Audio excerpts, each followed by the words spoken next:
Hello everyone, my name is Harshvardhan Thalse. Welcome to the Resume Show. So in this video, you will get to know that how much value does your 10th and 12th marks have in your placements and even your college semester CGPAs. So let's start the video.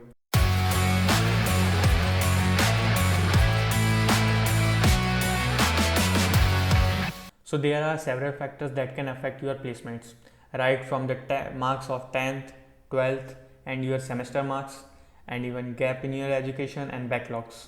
So how does that matter? So many companies have certain rules regarding this. So some companies have restrictions for if they have a gap in education or they have backlog in current semesters.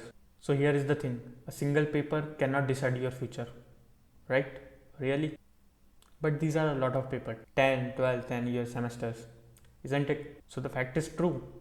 But in order to get selected in a certain industry, you have to meet their criteria. So there are certain criteria these companies have made. So let's go through it. So you need to fill the company's primary criteria in order to get selected. After that, yes, your hard work will pay off, your smartness will pay off, and you will get better promotions along the way as per your work. For that, you need to first get selected in it. And for the selection, you just need to meet their primary criteria.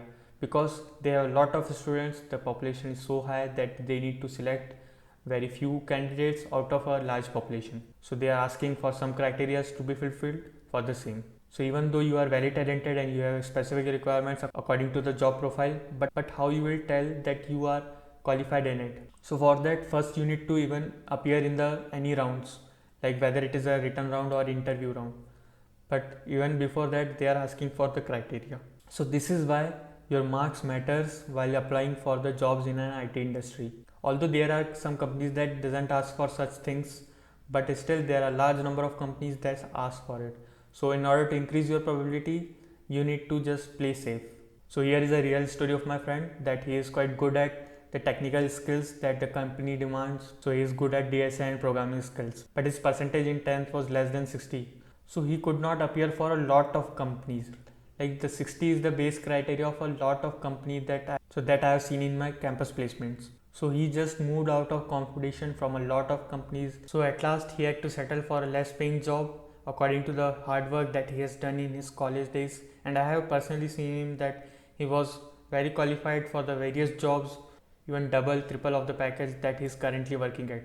Yes, that is true. But this is not a restriction for lifetime. Eventually he will get out of it and get a better job. But still, you cannot ignore the fact that how important your 10th and 12th marks are. So at least you should pay some attention to this. So it is a very rare chance that anyone from the 10th and 12th will be watching this video. But if you are, then you must pay attention to your exams. The percentage does matter. Although now the people are more aware about it and they know what to do and they are getting a good numbers. So though these marks matter for a certain period of time, but still they could open doors in various fields. Also, there is a solution to it. If you have less marks in either 10th, 12th, and a lot of companies are rejecting your resume because of this primary criteria, then you could just go off campus, just look for various kinds of job, just at least land into some job, whether it is high paying or low paying. Then you can start your journey by switching jobs and looking for better opportunities. But at least start and do not just sit, but at least you should just start. Also, I would like to share something with you that is about the trap cycle. Also, here is the thing that when you first settle for a low paying job, then there is a trap cycle that you might get stuck into. That is, if you get a low skill job, then obviously that you will be working in it and you might get issues while applying for a better job that they might ask for experience. So there are three elements in the trap cycle. First is the low skill job, then second is the future job issue, and the third is the change of domain. So when you get stuck into a low skill job at the starting of your career, then there might be a little, so it might create a difficulty in getting a better job in future. Then the third element, that is again the switching of domain, might be very difficult for you.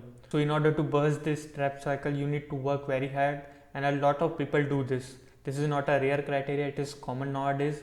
So students work hard in order to get out of this cycle and they just perform exceptionally. So this is also true that a lot of people get stuck into it. So this video is for them who are getting stuck into it, so there is a chance to get out, but still a lack of confidence is a major barrier and everybody faces it, and the one who works very hard for it gets rewarded. So if you really like this video, kindly share it with your friends, and also to the students who are in 10th and 12th, that to understand that why they need to study hard in 10th or 12th. Though you not need to score very high in it, but still, so at least you need to pass the minimum criteria in order to meet the industry standards. But this is not the end. There are a lot of people who surpasses this criteria and perform well in their lives. So I just hope you understood it.